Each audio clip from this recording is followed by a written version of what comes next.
So how was it? Well, because you said if you would only write one word, I thought you had to explain as well, you know, like a whole paragraph for every.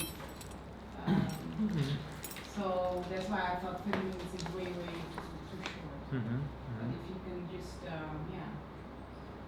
Okay. I mean, I don't know how, I think I have 4 of the questions that I'm sure of, and then the other 6 are just a wild guess. And it was actually also, when I was studying, I started studying 2 weeks ago, and I was focused on the meaning of things. So I'm very happy that I saw the example exam, because then I understood, okay, I really need to understand all the yeah, the different words, and I just, so I got a little bit discouraged, but then I thought, let me just try and let's see how. That's the spirit. So I've done my best. I really have done my best. Yeah, I see. Yeah. Okay, similar sentiments? Yeah. Okay.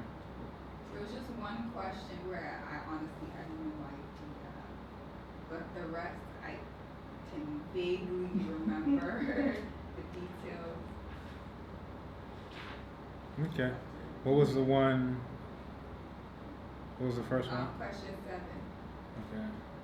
Okay. Among the Basonye, if File settled the dispute over seniority between what and what? Okay. I don't think I had like 3 questions that I actually didn't know what it was that you were talking about. But anyway, Okay. you will see it in my answers probably. I'm seeing that.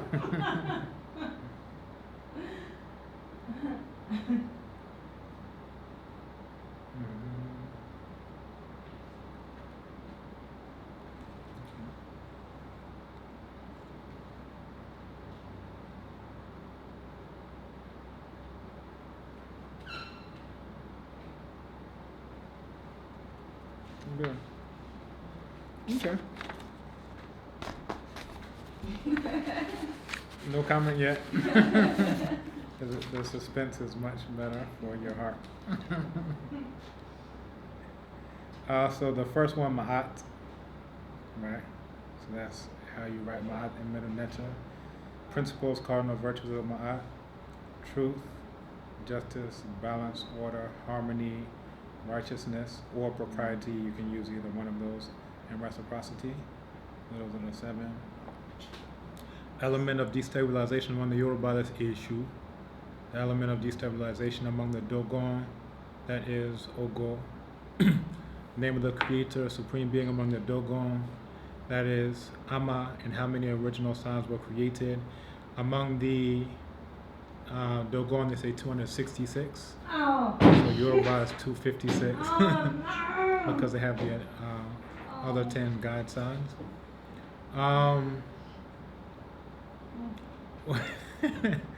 What people feature Da Aido Huedo, and what is it?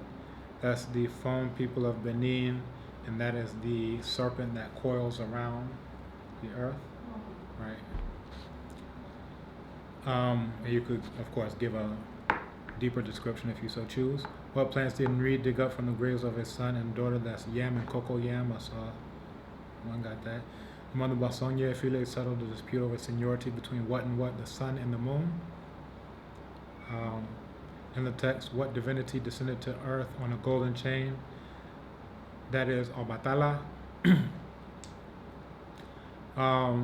What people is the story associated with? That's Yoruba.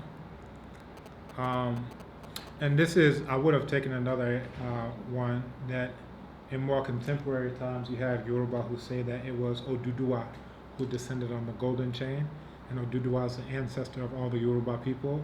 So they do this to say Yoruba people are the very first people, and their own progenitor, Oduduwa, was the one who came down on the golden chain. But in the versions that I came across first and that I know to be anterior, it's Obatala, who is also the one who molds human beings out of the soil. What are Fu, Gla, and Dia? Fu is the uh, creating but uncreated principle of continuous creation. No, sorry, that's the Fu is the void, and then Gla is the creating but uncreated principle of continuous creation, and Dia is what Gla uttered out, as in that created then its own double, right? So Fu, void, Gla, the creating but uncreated principle of continuous creation, then Dia is what Gla uttered out to now become two. A parallel can be drawn between the primeval waters and what? As primeval waters in the womb. What was the name of the primeval waters in Middle Nature? That was Noon. Right? So good. No. That's a fact. No. I think I have three really correct answers, and the rest is so. Okay. Well, point of. One of my answers. Which one? Question 2, I put do not sacrifice your children. I got that from Islam. As a principle of my aunt. And you put that where? One of the 7 cardinal Ah. principles. I put the feather in there. Yeah. And that she was a daughter of Ra. That's all. I've had some interesting responses to that one because I was doing a similar thing at AUCC, and some of the answers were like, what was it? Love, peace, happiness. They're like, all right, anything good? Let me just say anything good. The truth, the American way. What is like? No. Being full, eating good food, kinky. I was like, none of that. So it's not just anything randomly that I think is nice. It's, these specific ones. And these ones are seen as being various facets of the same thing. So when you're talking about order, at the same time you're talking about balance, right? At the same time you're talking about harmony, at the same time you're talking about justice. So if there's injustice in the world, that means that there's an imbalance. So it's just a different way of saying the exact same thing, right? So all of these are encapsulated in this feminine aspect of Ma'at. So last week we did not meet. So what we'll do, we'll take this as an opportunity to go over Earth and Land in African Thought and Practice. There's one session that is for presentations. Now last time that took up the whole class because we had about 12 people. This time it won't take up the whole class. So we haven't lost a week. We can, if anything, just double up on that week because the week that's reserved for only that, we'll be able to go through that and then also have time left over. So Earth and Land in African Thought and Practice. And again, here you see Africa right side up. I hope that's no longer scary to anyone. So the idea is the Earth and Land in African Thought and Practice, that you have an agricultural cycle and ritual, dynamic interrelation of the human community and the environment, transcendental cult of the earth, and we don't necessarily like that term cult, but this is coming from the text, traditional agricultural practices, colonial land policy in Kenya, and African alienation from the land, and an earth-based spiritual, social, political, and economic systems. Now, it's talking about the agricultural cycle and ritual. I'm actually working on, for School of Languages conference, something dealing with this proverb in Medu Neter.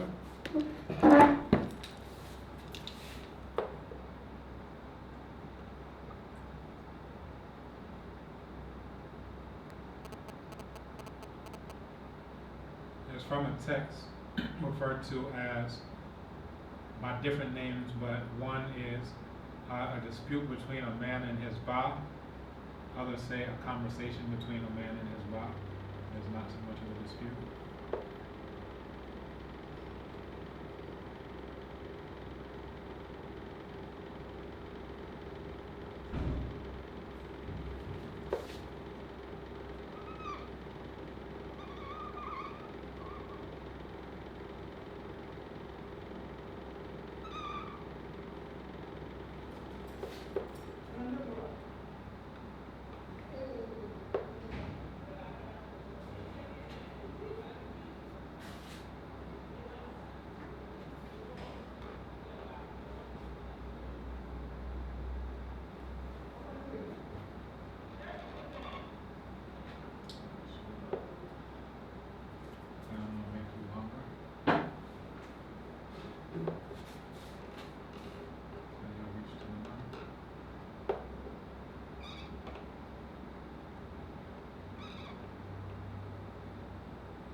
chicken.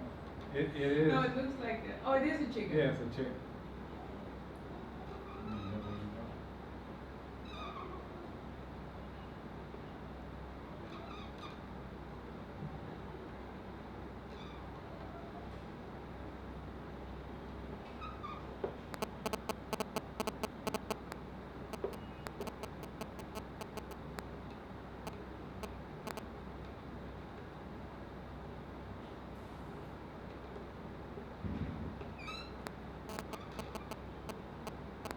It's a quail chick.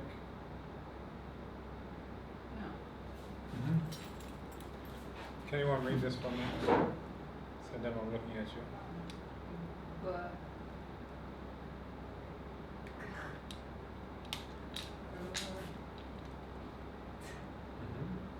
J. B.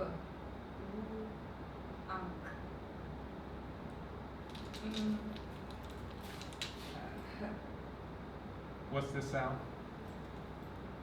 That one is put. What's this one? H. Like that? Yeah. This one? Yeah. This one? Yeah. This is a determinative, so not the sound value. This one? This is also a determinative for the sun. So this lets you know it has something to do with going around, surrounding, encircling, anything of that nature. This letting you know it has something to do with time, movements of the sun, things of that nature. This sound value? Yeah. This one? Good. This one?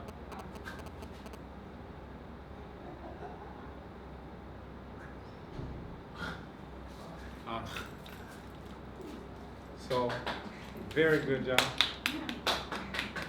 Someone's been studying. Yeah. So, pahert pu ach. What does that translate to?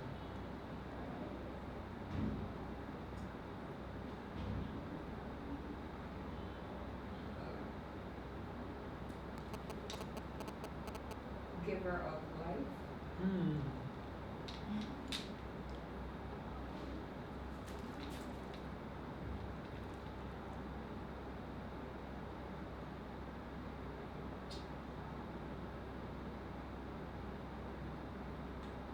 What did you say the determinatives are? So this one has something to do with surrounding, going around, and then this one has something to do with the sun or the sun's movements.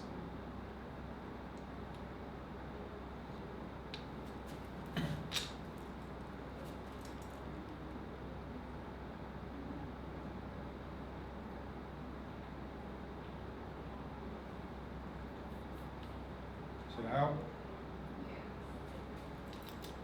So this one, taken all together, cycle. This one is used the way it is, or something of that nature would be. And this one we know, right? The way this is brought into English is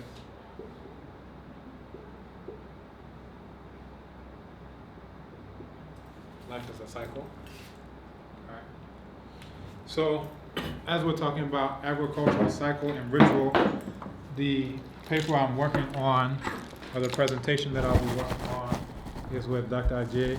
Is based on, and I mentioned this before, there's a song called Akurad Yakube, where it's about a man who's 98 years old who goes into his backyard to plant a coconut tree.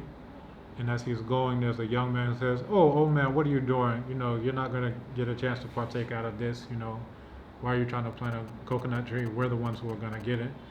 And he says, "Oh, my grandchild, I'm doing this for those who are coming, right? The descendants, those who are yet to be born."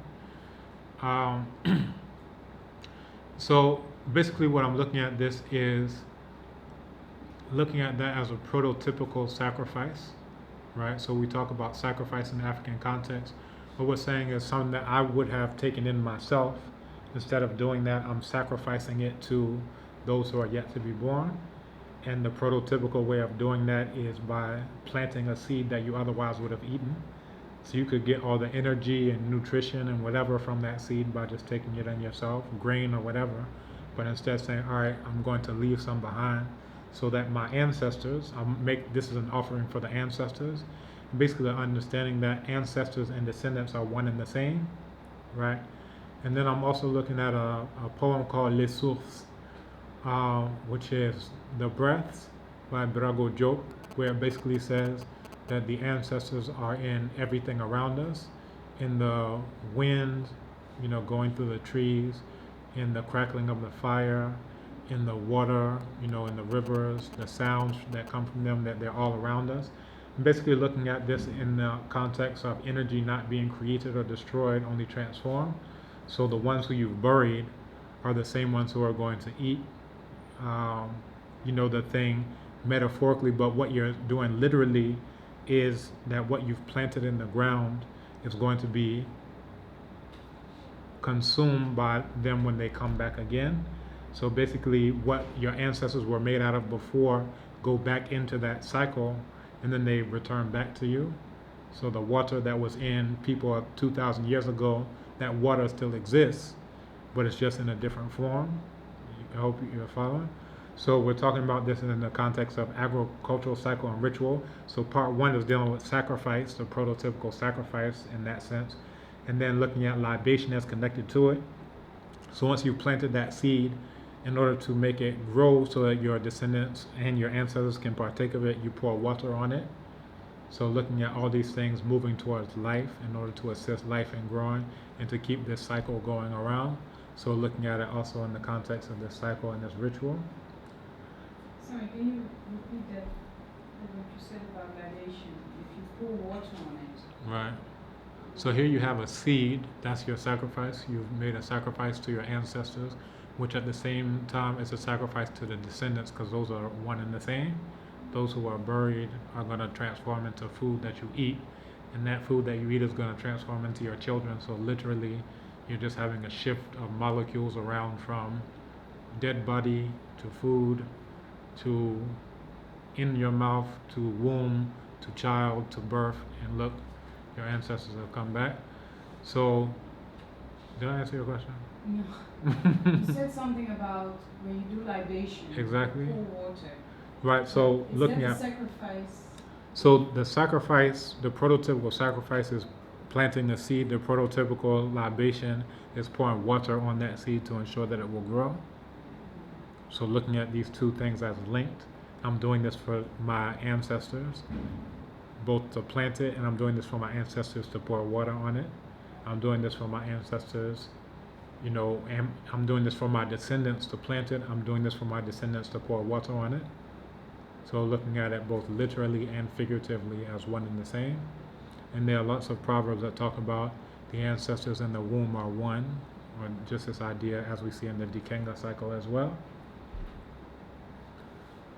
So in this we're dealing with the dynamic interrelation of the human community and the environment, transcendental cult of the earth as it's termed, traditional agricultural practices, colonial land policy in Kenya, earth-based spiritual, social, political, and economic systems.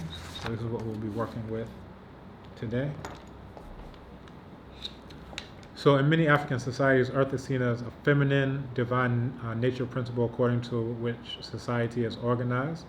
Now, one thing we mentioned before is that in societies that see the earth as feminine, they see the sky as masculine.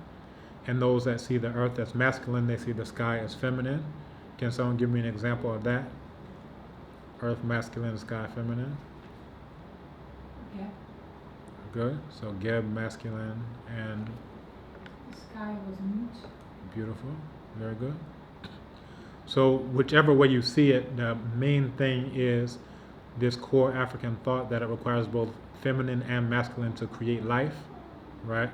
Now, if you're talking about a different planet where there's no life, well, then you can have male and male, female and female. But if you understand how life is created, then you say by extension, we know it requires both feminine and masculine, or feminine and masculine, but whichever way, those two are necessary. The abode of the ancestors, the living are seen as custodians of that earth. The living have a moral responsibility to maintain earth for unborn generations to come, and this has positive ecological implications. There's a transcendental oneness of the earth with the human community, and you can see that versus the idea of man versus nature. In this, the human community and land are seen as having a symbiotic relationship. In various African languages, the same word for land and people, family, community, nation. So you can see that when you want to talk about the Asante nation, you would say Asante Mine. When you want to talk about the land of the Asantes, it's still Asante Mine, right? So you have this connotation going through in both of them. Our respect for earth and similar rituals and common agricultural practices throughout the continent and other places where we are. So you have people pouring libation who would never say that they're African. So they're maybe pouring out 40 ounces on the block, on the corner, but they're still doing this African ritual that can be traced demonstrably back to Africa. So, this goes back to something that has been passed down, handed down, even when it's in a different context beyond the continent. An IFAD study in Western, Central, and Eastern Africa revealed highly effective agricultural practices yielding 30% more food than modern methods. So this is interesting because, again, we're always talking about we need to develop, and the question comes, develop into what? Where basically what you get is development is coterminous for becoming a European, just with black skin. And, when we're talking about development, it needs to come to, are we doing things that are beneficial for black people, as opposed to are we now imitating what Europeans are doing, regardless of whether that's beneficial or not. So again, they've seen that what we were doing indigenously was actually yielding more than these so-called modern methods, just throw chemicals on it, blah, blah, blah, blah, blah. So many indigenous methods studied by IFAD were abandoned during colonialism and African alienation from the land, and we have Kenya as an example. We looked at the documentary on Wangari Maathai. We looked at the documentary of the man who stopped the desert. So in his case, he was resurrecting an ancient method. We say ancient, we don't even know how far back, because basically anything over 100 years, people say, oh, it's ancient. But this was something that was being done until it was digging a deep, hole for the seed to go in, and then the water would accumulate in that hole, as opposed to just digging a shallow hole, putting the seed in, and then waiting for all this water to come that may not come. So again, what he's now being hailed all over. He's going throughout the world to speak, invited to Washington, D.C., so forth and so on. But he's doing what was being done indigenously, but was abandoned for so-called modern methods. But when the modern methods fail, again, it comes down to the idea of development into what and for whose benefit, ultimately. Here we come to 21st century necessity for Earth to reemerge for reorganization of African society, which revolved around the Earth. And this is what Dr. Marimba Ani refers to as the Ma'at Ma'afa Sankofa paradigm. So Ma'at is a state of truth, balance, justice, harmony, righteousness, order, reciprocity. And then you have the Ma'afa, which is a disruption, a disturbance from that. Things going off balance, things going out of order, chaos, so forth and so on. And then Sankofa is a period where now we're trying to get back to a state of Ma'at, to restore Ma'at to her rightful place. So, this is very profound in the sense of, the agency of having to go back to the state of Ma'at. You have to go in and do something about this. If someone has knocked you off balance, if something has knocked you off balance, if some people have knocked you off balance, then it's up to you to restore that balance, to restore that order. During this colonialism and enslavement, so forth and so on, Eurasians generally gave an interpretation that, what we're doing is to civilize you. They called it the white man's burden, the civilizing mission. So, all these things, if I'm whipping you, is for your own good. If I'm stealing your land, it's for your own good so that you can be saved, and so forth and so on. So that was the white interpretation of what they were doing, to basically to justify what they were doing. Now, African people, even when they got into Christianity or whatever, they had a recognition that what had happened was that they were thrown off balance, they were thrown out of order, and so forth and so on. So when you look at revolutions in Haiti, when you look at revolutions in Jamaica and Mexico, in Brazil, in the U.S., and all over, basically what they were doing was trying to get back to a state of Ma'at.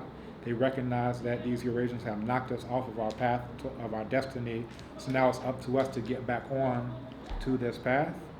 But again, this is a paradigm, and you can look that up, Ma'at Ma'afa Sankofa paradigm. And this is a recurring theme of reorganization after chaos. Now, positive aspects of African traditional culture in regard to the earth, they need to be retained or resuscitated in terms of traditional agricultural approaches and respect for the earth. Now, in the industrial age, the global economic system is unsustainable, and however, it must be synced with earth and its ecosystem.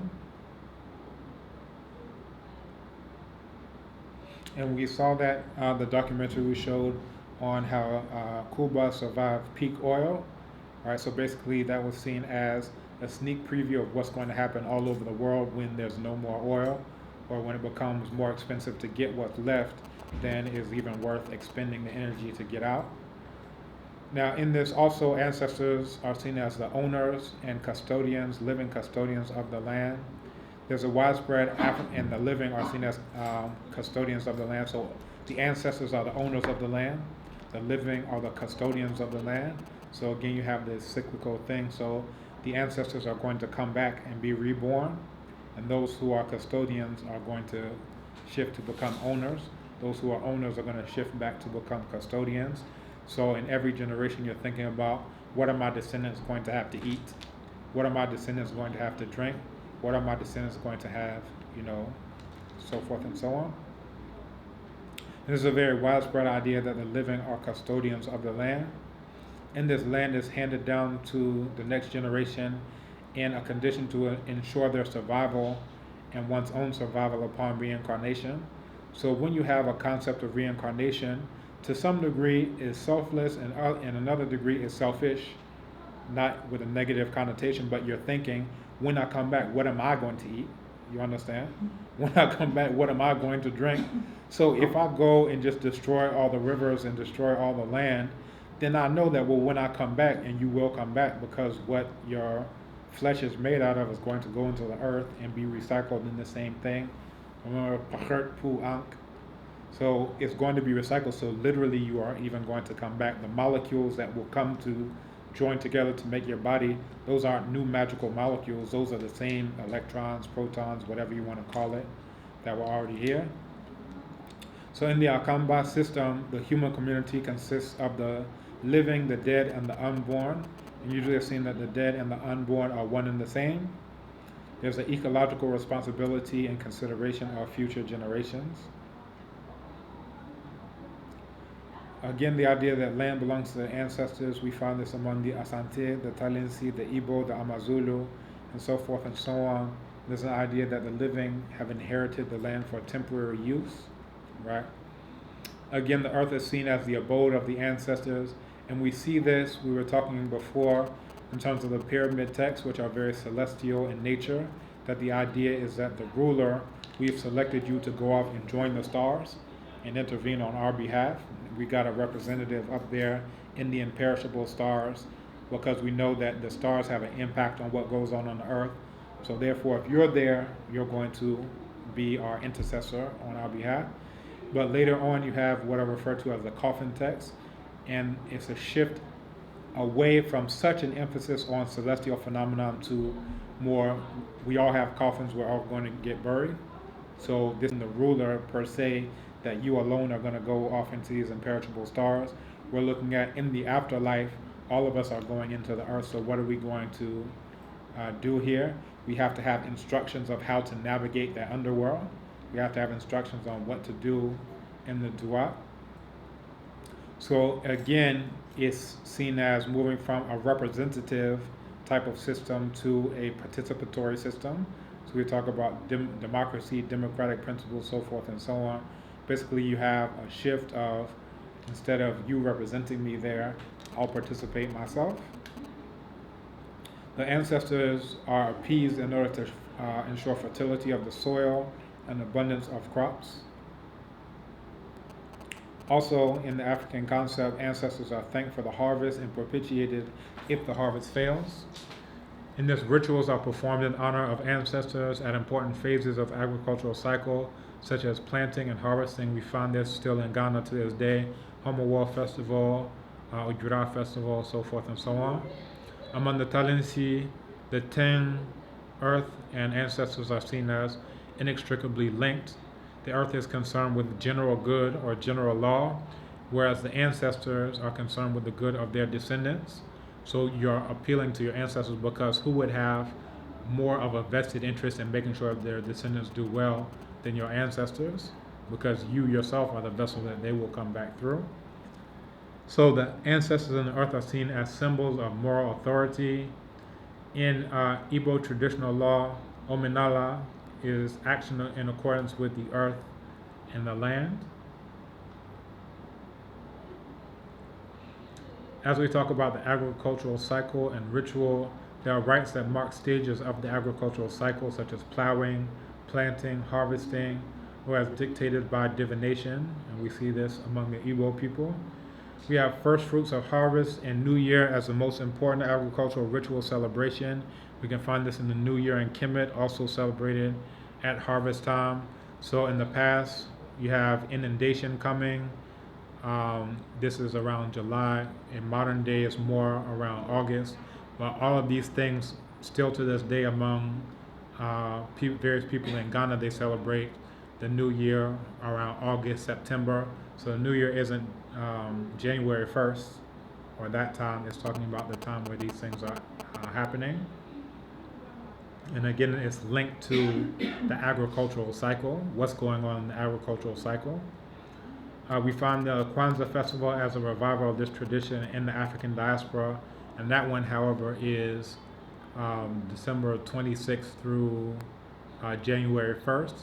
So basically, they're looking at the new year, but it's not on how the cycle was done in Africa per se. But where?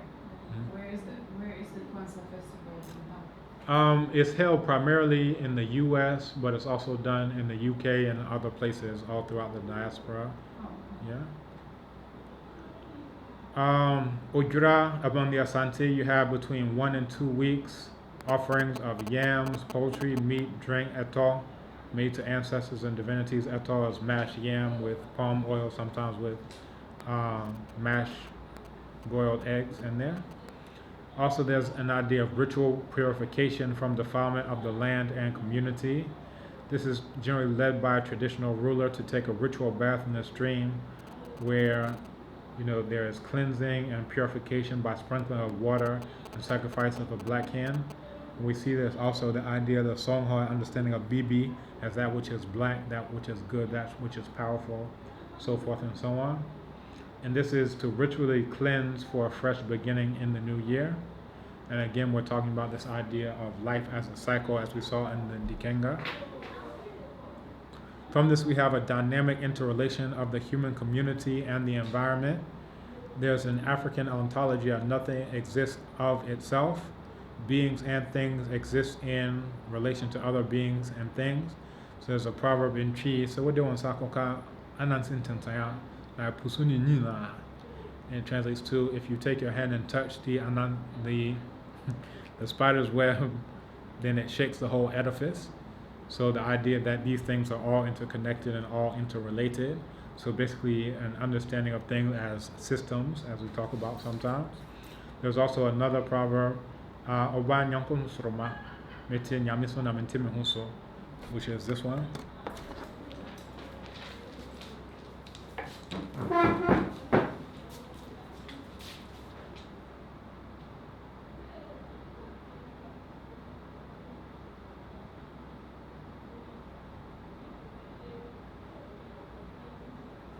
Alright, so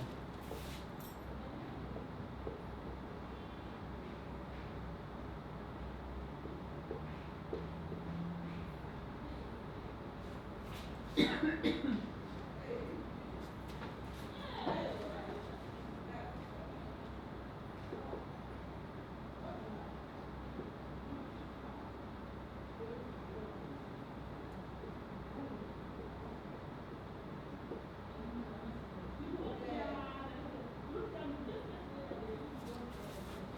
Obanyankun Sroma Mitin Yamiso Namantim Hoso. It translates to the child star up in the sky. So Nyankom is talking about the remote heights of the sky. And it says Mitin Yamiso that I sit, literally I live or sit because of Onyame, the Supreme Being. I don't live or sit because of my own self. So even a star that seems so far removed from everything else, that is saying that even this thing that looks like it's completely independent and self-sufficient, that even that is dependent on Onyame, which is basically shorthand for everything. And this is basically dealing with things that, how they relate, how they are relative, and how they're relevant. So in this relationships, rather than things are seen as important, what's the relationships between these things is what we're focusing on. The Bukusu people classify plants according to their role in the socio-ecosystem. One plant may take the name of another if it fulfills that role. So in this context, a plant is not an entity existing in isolation, but an embodiment of the interrelationships involving physical, biological, and social aspects of its existence. So here, Kamalu discusses the Kwele of Liberia and their classification of plants and tools. Did we go over that before? Kwele people of Liberia. Basically, it was a study by, I want to say, Glick. And in it, they went to the Kwele people of Liberia and they asked them to classify things. So they had fruits, vegetables, they had tools, they had all types of things. So I laid them down all jumbled together. They say, okay, sort these out, classify them according to what they are. So the researchers got a bit puzzled because what they would do time and time again, they would take a knife and place it beside an orange. They would take a hoe and place it beside a yam. They would take a cutlass or machete and place it beside a coconut. They would just always do these things side by side, boom, boom, boom, for all of the things. And then It's another kind of classification. it's Like you're using they're putting the instrument that you use, the equipment that you use to cut whatever it is that you need to cut. You put it in that exactly. category, yeah. Exactly. Now the researchers were like, these people are so stupid. Why are you doing it like this? And then, eventually they were exasperated and they said, they asked them, why are you doing your classification like this? They said, this is because this is how a wise person would do it. And they said, well, show us how a fool would do it. And then they gave them the piles exactly as they thought. All the metal tools went together, all the fruits went together, the vegetables went together, and so forth and so on. And basically the idea is that based on what you want to do, if you want to do things like a wise person, you'll classify things in one way. If you want to do things like a fool, you'll classify them in another way. Now, why were they saying that this is how a fool would do it? So basically, if you don't understand the relationships between things, you just say all these things are made out of metal. They go clang, clang, clang, clang. So let me just put them together. I have no idea how they relate to anything else in the world. Just all the clang, clang things go together. All these things here, they go into my mouth. So let me just put all the mouth things. So that's like how a child would do. I just put this in my mouth. I don't know where it comes from. I don't know how to get at it. I don't know the process for any of those things. I just know that someone brings it to me and then it just goes into my mouth. You understand? So when saying that this is how a wise person would do it, it means that this is someone who is experienced and knows that in order to get this thing, you have to get this thing first and then go through a certain process before it can even go into your mouth. So anyway, basically we're talking about these things not existing in isolation, but how does this metal thing relate to this other thing? How does this other thing that's eventually going to go into my mouth, well, what's the process so it can even get there in the first place? You understand? So along the same lines, animals and plants are believed to possess a sunsum, which usually translates into English as a spirit, literally darkness inside of darkness. In this, the artist asks forgiveness from the spirit of the tree used to produce carvings, drums, so forth and so on. So in previous times, you have people go to the tree and pour libation and say, "Tree, I need to cut you down. Can I get your permission? You know, here's this libation, here's this egg, here's so forth and so on." And then upon getting the permission, that's when you carve it. If there's no permission, then you don't give a carving, and there could be different signs that tell you, okay, this tells me it's good to go. This tells me no, it's not good to go. We need to go to another one. There's one plant. I went up to Mampong as I was doing training with and so forth in traditional herbs that are used for various spiritual purposes.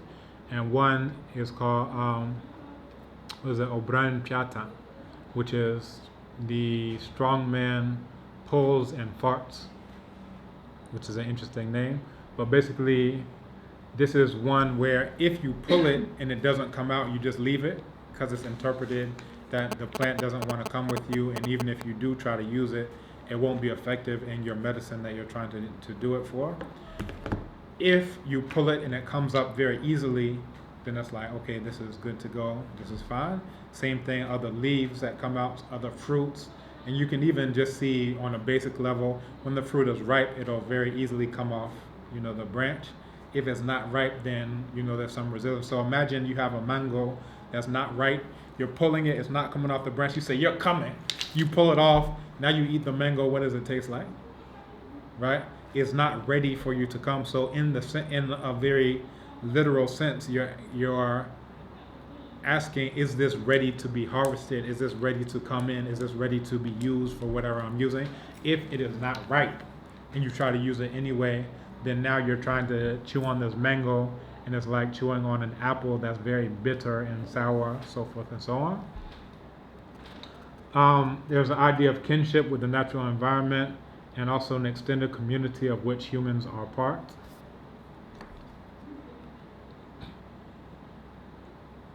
So in this, again, we're coming from Kamalu, page 161. He, the craftsman, will offer an egg, for example, to the Odum tree, saying, I'm about to cut you down and carve you, do not let me suffer harm. In the same way, the drummer, whenever he begins to drum on ceremonial occasions, addresses the spirit of the cedar tree from which the drum is made, saying, Spirit of the cedar tree. The creator's drummer announces that he has made himself to rise. As the cock crowed at dawn, we are addressing you and you will understand. It says, Chinibo akodia brempon, odumakuma chiramasi, wamane hominaso, akoko buanopa, yeframwa mobetiasie. So as you're playing, or you also say, yes,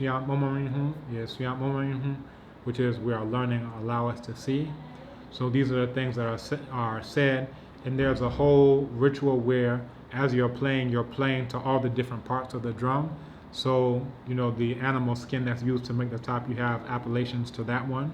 The pegs that are used, to fasten it down, you have appellations to that one. Of course, the drum body that we're mentioning, you have appellations to that one. So you're asking for all the different parts that went into it.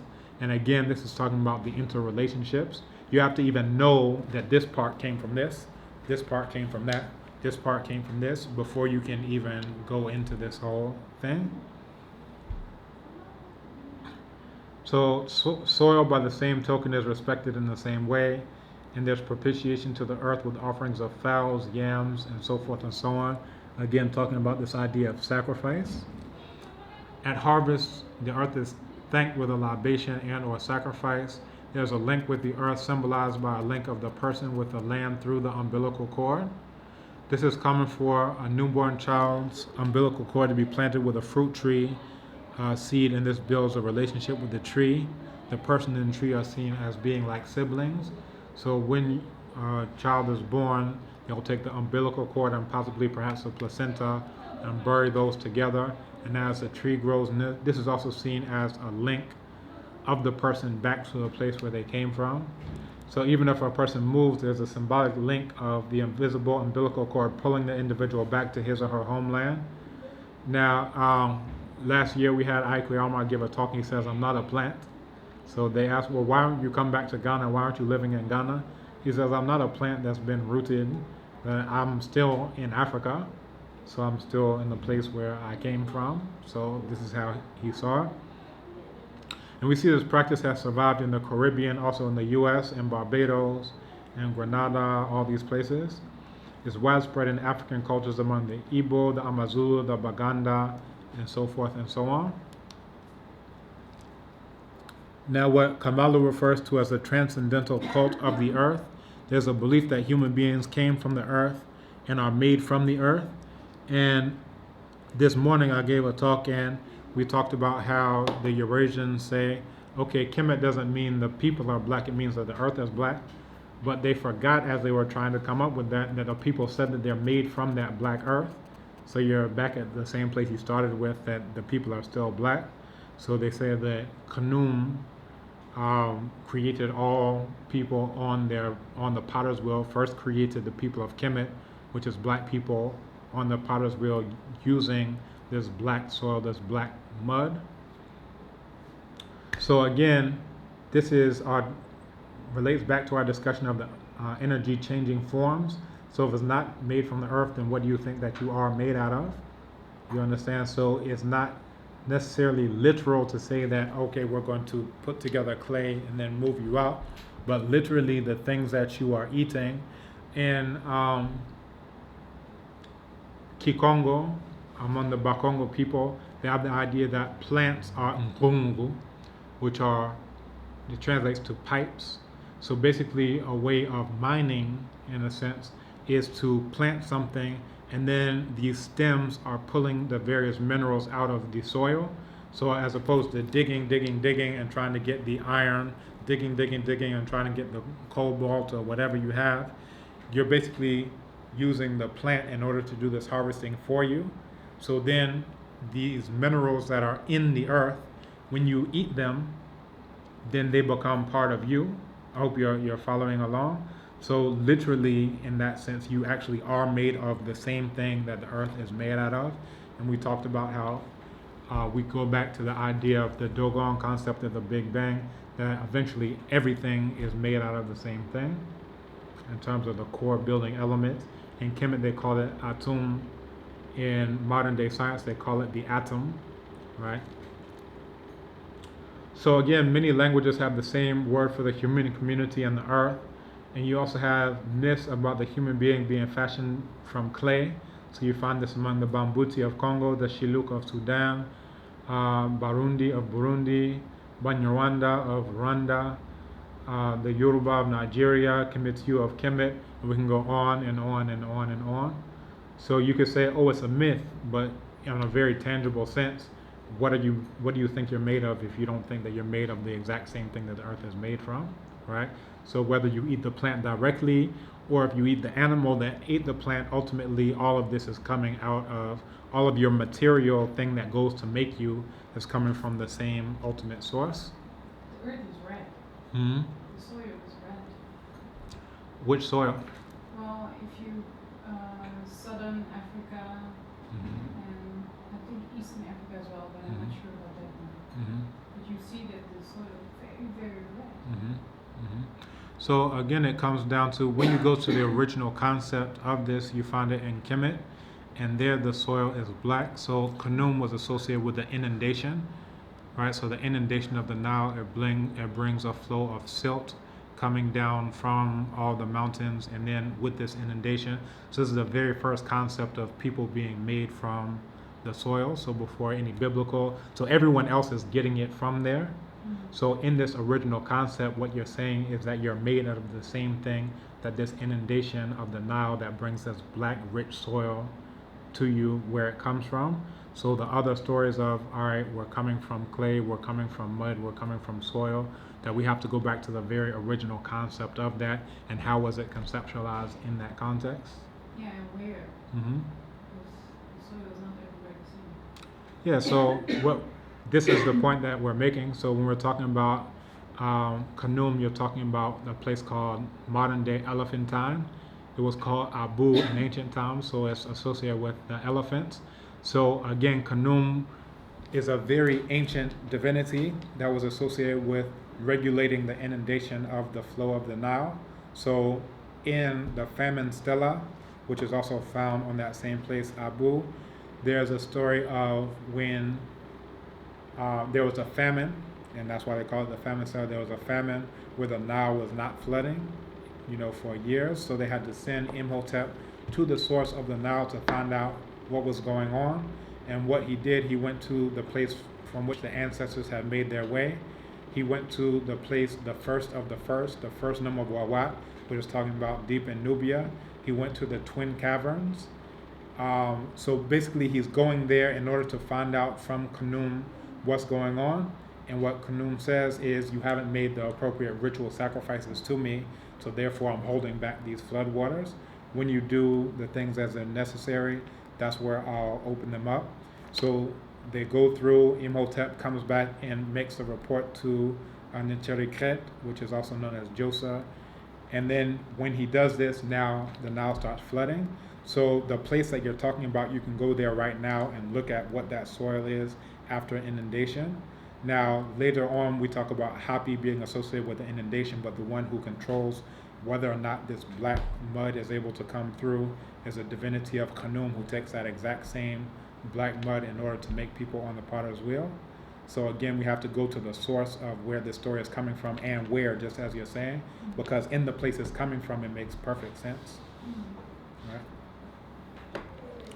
All right, so again, we have a common conception of Earth as a mother divinity, Igbo invocation prior to libation, Anibo Mulayi, Ayekini. So Igbo land that gave birth to us, we hail you. So illness, failed crops, infertility, mishaps, explained in terms of offenses committed against the land. So if there's something where there's a famine, if there's something where there's a problem, then the first thing that they would ask is, well, what happened to defile the land, and how can we rectify that? So again, if things are out of order, if things are out of balance, how do we move things back into a state of balance? Also, there's the idea of diviners consulted after epidemics to find out what defiled the land. Among the Talensi, this is seen as an impersonal concept. The earth is seen as being a live and controlling force in human lives. The community of people at one with the earth. There's the idea of a transcendental earth, spiritual groups, so spiritual groups that are associated with the earth, such as the Talensi, the Igbo, the Dogon, the Chief, and so forth and so on. And among the Talensi, the Ten is the earth, but it's also the land and the community. So the earth is seen as single and universal, with all people subject to its power. And then also there's a shrine for Ten and sacrifices at the time of festivals. So among the Akan, you have Ujura as a time of atonement for defilement of the earth. Again, going back to the Talensi, there's a ritual atonement for any type of sacrilege that may have occurred. Cloth is not worn when the sacrifice is being offered. Among the Igbo spiritual group for the Mother Earth, Allah, and this is seen as the single most important force in life of the spiritual community, that's the earth. So the Igbo refer to the community and homeland, family land as Obodo. The Dogon use the word Gina for land and family. The Tiv of Nigeria use the word Tar for family and land. So again, all this is speaking to the association between the human community and the earth.